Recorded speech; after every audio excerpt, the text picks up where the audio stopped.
Welcome to D6. This is professor Vinod Kumar. రేపు వరంగల్లో యుద్ధం మిగిలే ఉంది అని దళిత క్రైస్తవ దండోరా ప్రోగ్రాం దళిత క్రైస్తవ ఐక్యవేద ఆధ్వర్యంలో 50 ఆర్డర్ను రద్దు చేసి దళిత క్రైస్తవులకు ఎస్సీ హోదా కల్పించాలనే ప్రధాన డిమాండ్తో యుద్ధం ఇంకా మిగిలే ఉంది అని చెప్పేసి ఒక స్లోగన్తో ఇక వాళ్ళ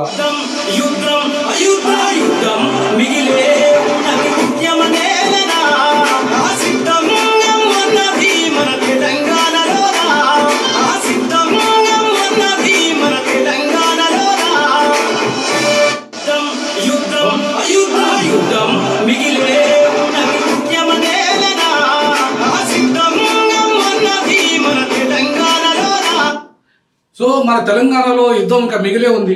30 ఏళ్ల వర్గీకరణ పోరాట ఫలితంగా వచ్చిన వర్గీకరణ అది దళిత క్రైస్తవులకు చెల్లదు అనే విషయం మీకు ఎంతమంది తెలుసు? నేను మొదటి నుండి మొత్తుకుంటూనే ఉంటానా. నేను కమిషన్ కూడా ఇచ్చాను, ఏకసభ్య కమిషన్ కూడా నేను ఇవ్వడం జరిగింది. ఏకసభ్య కమిషన్ కు 30 ఏళ్ల పోరాట ఫలితంగా వర్గీకరణ ఇవాళ జరిగితే దాంట్లో 80% క్రైస్తవులు ఉన్నారు. రేపు ఆ చట్టం కనుక దళిత క్రైస్తవులకు వర్తించకపోతే దాంతో లాభం ఏంది? ఆ చట్టం ఒకవైపు తెచ్చినట్టు తెచ్చి మీరంతా దళిత క్రైస్తవులు మీకు వర్తించాలని చెప్పేసి మరొక వైపు ఇవాళ ప్రభుత్వాలు కుట్రలు చేస్తున్నాయి. ఎక్కడ కూడా చర్చికి పోయే వాళ్ళకు ఎస్సీ సర్టిఫికేట్ ఇవ్వడం లేదు, చర్చికి పోయే వాళ్ళకు స్కీమ్స్ ఇవ్వడం లేదు, చర్చికి పోయే వాళ్ళకు లోన్లు ఇవ్వడం లేదు, చర్చికి పోయే వాళ్ళకు అసలు వాళ్ళని మనుషులుగా చూసే పరిస్థితే లేదు. వాళ్ళకి భారత రాజ్యాంగం కల్పించిన హక్కు మత స్వేచ్ఛ రద్దు చేసి ఓసీలకు మాత్రమే కల్పించి, బీసీలకు కల్పించి, ఓసీలకు కల్పించి, చివరికి ఎస్టీలకు కూడా కల్పించిన మత స్వేచ్ఛ ఒక్క దళితులకే ఎందుకు రద్దయింది ఈ దేశంలో? ఆ కుట్ర వెనుక నిజాలేమిటి? నిర్భయంగా D6 మీ ముందు ముంచదలుచుకున్నది. ఇవాళ బ్రాహ్మణీయ మనవాద వ్యవస్థలో దళితులు మనవాదాన్ని, బ్రాహ్మణిజాన్ని అంతం చేయడానికి వాళ్ళ మార్గం ఇక క్రైస్తవం. వాళ్ళు క్రైస్తవాన్ని ఎంచుకున్నారు. మనవాదాన్ని కుక్కటి వేలతో కూర్చడానికి వాళ్ళు క్రైస్తవ మతం ఎంచుకున్నారు. కొంతమంది దళితులు ఇస్లాంని ఎంచుకున్నారు. అందుకే కుట్ర పనిన ఈ భారత పాలకులు, మనవాద పాలకులు, బ్రాహ్మణవాద పాలకులు కుట్ర చేసి వాళ్ళ ఎట్టి పరిస్థితుల్లో రిజర్వేషన్లు వాళ్ళు అనుభవించకూడదు. ఈ దేశంలో పుట్టిన మతం కాదు క్రైస్తవం, ఈ దేశం పుట్టింది మతం కాదు ఇస్లాం అని చెప్పేసి ఒక కుట్ర చేసిన ఆనాటి మొదటి అధ్యక్షుడు, ఈ దేశానికి మొదటి అధ్యక్షుడు డాక్టర్ బాబు రాజేంద్ర ప్రసాద్ ఆగస్టు 10 మనకు ఆగస్టు 15వ తారీఖు మనకు స్వతంత్రం వస్తే ఆ స్వతంత్రానికి పూర్వము జస్ట్ ఒక 10 రోజుల ముంగట, 5 రోజుల ముంగట మాత్రమే వాళ్ళు ఆగస్టు 10వ తారీఖు ఒక కుట్ర జరిగింది 1950లో. ఆ కుట్ర ఏంటి? రాజ్యాంగము అమలైంది. రాజ్యాంగము జనవరి 26 నుండి అమలు. అలాగే రాజ్యాంగం పూర్తి అయింది నవంబర్ 26, 1949లో. ఈ మధ్యలో జరిగిన కుట్ర ఏంటంటే, ఎవరైతే ఈ హిందూ మతం వీడి ఏ మతం అయితే అంటరాని వాళ్ళుగా చూసిందో 1000 సంవత్సరాలుగా, ఏ మతం అయితే ముట్టరాని వాళ్ళుగా చూసిందో, ఏ మతం అయితే ఇవాళ వాళ్ళ పండుగలకు మమ్మల్ని దూరం చేసిందో, ఏ మతం అయితే చదువుకు దూరం చేసిందో, ఏ మతం అయితే అధికారానికి దూరం చేసిందో, ఏ మతం అయితే సంపదకు దూరం చేసిందో, అసలు ఏ మతం అయితే మనుషులుగా చూడలేదో ఆ మతానికి విరుద్ధంగా నిజంగా హిందూ మతం ఒరిజినల్గా అది బహుజనుల మతం, అది దళితుల మతం, అది మూలవాసుల మతం. కానీ హైందవ మతం, విదేశీ మతం, ఆర్య మతం, బ్రాహ్మణ మతం, వైష్ణవ మతం, విదేశ ఆర్యులు తీసుకొచ్చిన ఆ మతంలో వర్ణ వ్యవస్థ పెట్టి, దాని ద్వారా కుల వ్యవస్థ పెట్టి, ఆ కులం ద్వారా ఇవాళ మా మీద బలవంతంగా అంటరానితనాన్ని రుద్ది 50 కోట్ల మంది ప్రజల్ని ఈ దేశంలో అంటరాని వాళ్ళుగా చూస్తున్న చరిత్ర, 1000 సంవత్సరాలుగా చూస్తున్న చరిత్ర ఇంకా కొనసాగుతూనే ఉంది. ప్రపంచం నివ్వరపోయే విధంగా, ప్రపంచం సిగ్గుపడే విధంగా, ప్రపంచం తల దించుకునే, ప్రపంచ వేదికల మీద తల దించుకునే విధంగా ఇవాళ నేను 2001లో న్యాయశాస్త్ర విద్యార్థిగా నేను 2001లోనే ఈ అంశాన్ని వర్ణ వ్యవస్థ కంటే కుల వ్యవస్థ అత్యంత దుర్మార్గమైంది, ప్రమాదకరమైంది. ఇవాళ దళిత క్రైస్తవులు, దళిత ముస్లింలు వాళ్ళకు రిజర్వేషన్లు రద్దు చేసిన చరిత్ర ఇవాళ, అట్లాగే వాళ్ళని వాళ్ళ మనుషులుగా చూడని చరిత్ర, వాళ్ళకి తాగే హోటళ్ళ దగ్గర తాగే గ్లాస్ కానీ, హోటళ్ళ దగ్గర తినే తిండి కానీ, పక్కకు నిలబడే కూర్చునే విధానం కానీ, ప్రమోషన్లు కానీ ఎక్కడైనా ఈ రోజు వరకు రాష్ట్రపతి నుండి మొదలుకుంటే గ్రామ కార్యదర్శి వరకు, అలాగే సర్పంచ్ నుండి మొదలుకుంటే భారతదేశ ప్రధానమంత్రి వరకు అడుగడుగున అన్యాయం జరుగుతుంది దళితులకు.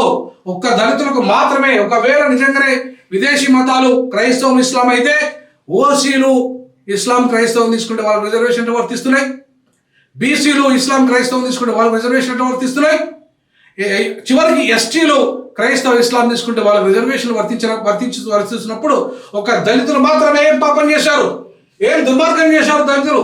ఎందుకు వాళ్ళ రిజర్వేషన్ హక్కులను కాలరాశారంటే బలవంతంగా ఈ హైందవ మతంలో ఉండి బానిసలుగా ఉండాలి దళితులు.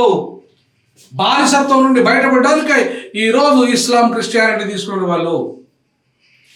మరి ఇవాళ అదే అగ్రవర్ణాలు ఇస్లాం క్రైస్తవం తీసుకొని ఆ బానిసత్వం నుండి బయటపడితే వాళ్ళకు రిజర్వేషన్లు ఎట్లా వర్తిస్తున్నారు మీరు? అలాగే బీసీలకు ఎట్లా వర్తింపజేస్తున్నారు మీరు? చివరికి ఎస్టీలకు ఎట్లా వర్తింపజేస్తున్నారు మీరు? ఎస్సీలు ఏం పాపం చేశారని వాళ్ళకు అడిగే నాదులు లేడా? వాళ్ళ పక్షాన కొట్లాడే నాదులు లేడనా? ఖచ్చితంగా ఆర్పిఐ వాళ్ళ పక్షాన్ని నిలబడుతుంది.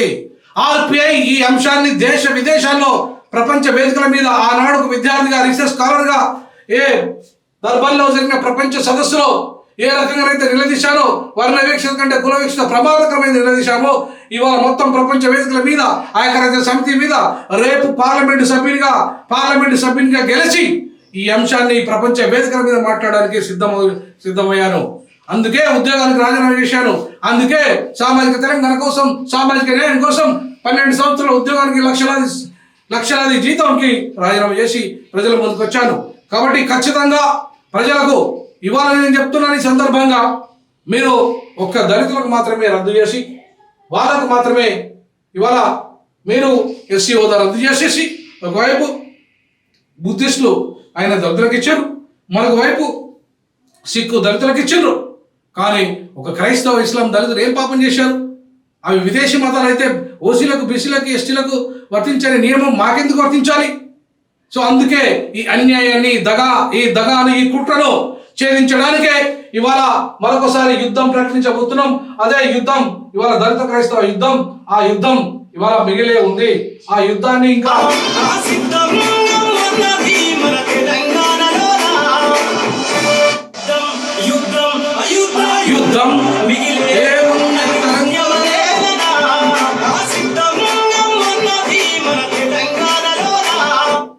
సిద్ధంగా ఉండండి. ఇవాళ సుమారు 1 కోటి మంది క్రైస్తవులు ఉన్నారు ఇవాళ తెలంగాణ జిల్లాలో. మీరంతా బానిసలా? మీరంతా ఈ అగ్రకుల పార్టీలకు ఓట్లేసి వాళ్ళకు బానిసత్వంగా ఇవాళ ఓట్లేస్తే ఇవాళ పార్లమెంటు సభ్యురాలు, ఇవాళ వరంగల్ పార్లమెంటు సభ్యురాలు ఇవాళ హిందూ, మా స్టేషన్ గణపూర్ ఎమ్మెల్యే హిందూ, అలాగే ఇవాళ వర్ధనపేట ఎమ్మెల్యే ఒక హిందూ. వాళ్ళంతా కూడా తక్కువ కులం, తక్కువ జనాభా పరంగా తక్కువ, జనాభా పరంగా వాళ్ళు తక్కువ అయినా కూడా ఇవాళ వాళ్ళని గెలిపించిన కాంగ్రెస్ పార్టీ మాదిగలకు దుర్మార్గం చేసింది. క్రైస్తవులైన మాదిగలకు అక్కడ మెజార్టీ మాదిగలు క్రైస్తవులు అయితే ఆ క్రైస్తవులకు దుర్మార్గంగా అన్యాయం చేసింది కాంగ్రెస్ పార్టీ. టికెట్ లేకుండా అటు పార్లమెంట్ కానీ ఇటు ఎమ్మెల్యే కానీ ఇవ్వలేదు. కాబట్టి కాంగ్రెస్ పార్టీని బుద్ధపెట్టాలి. బీఆర్ఎస్ పార్టీ ఏమన్నా సుఖమైంది? దళిత క్రైస్తవులకు బీఆర్ఎస్ పార్టీ అన్యాయం చేసింది. బీజేపీ అయితే పూర్తిగా దళిత క్రైస్తవులకు మేము రిజర్వేషన్ ఇవ్వమంటూ సుప్రీంకోర్టుకే ఇవాళ అఫిడవిట్ దాఖలు చేసింది. ఈ బీఆర్ఎస్, ఈ బీజేపీ, ఈ కాంగ్రెస్ ను బొందబెట్టి దళిత క్రైస్తవులారా ఆర్పిఐ వెంట ఉండండి, మీ హక్కులు సాధించే బాధ్యత నాది, నేను తీసుకుంటా బాధ్యత అని చెప్పేసి ఈ సందర్భంగా ఒక వరంగల్ వాసిగా, వరంగల్ ఉద్యమ నేలగా, తెలంగాణ ఉద్యమకారుడిగా, తెలంగాణలో 1 కోటి మంది ఉన్న మాదిగల పక్షాన, ముఖ్యంగా క్రైస్తవుల పక్షాన, మానవులు కూడా ఉన్నారు క్రైస్తవులుగా, అలాగే ఉపకులంలో కూడా కొంతమంది క్రైస్తవులు ఉన్నారు, వాళ్ళందరి పక్షాన, దళిత జాతి పక్షాన నిలబడి కొట్లాడతానని చెప్పేసి ఈ సందర్భంగా నేను మీకు ఇలా హామీ ఇస్తున్నా. ఇక యుద్ధం మిగిలే ఉంది. కాసుకొని కూర్చొని నా మనవాద శక్తులారా, మనవాద పార్టీలారా, అగ్రకుల పెత్తందారులారా, ఈ మా బానిస సమాజం నుండి మా దళిత సమాజాన్ని విముక్తి చేయడమే ఆర్పిఐ లక్ష్యం. బాబాసాహెబ్ అంబేద్కర్ వారసునిగా ఇక కాసుకోండి, మేము యుద్ధం ఈ లోకల్ బాడీ ఎన్నికలతోనే మొదలు పెడతామని చెప్పేసి ఈ సందర్భంగా హెచ్చరిక చేస్తాను. జై భీమ్, జై పులే, జై పెరియార్.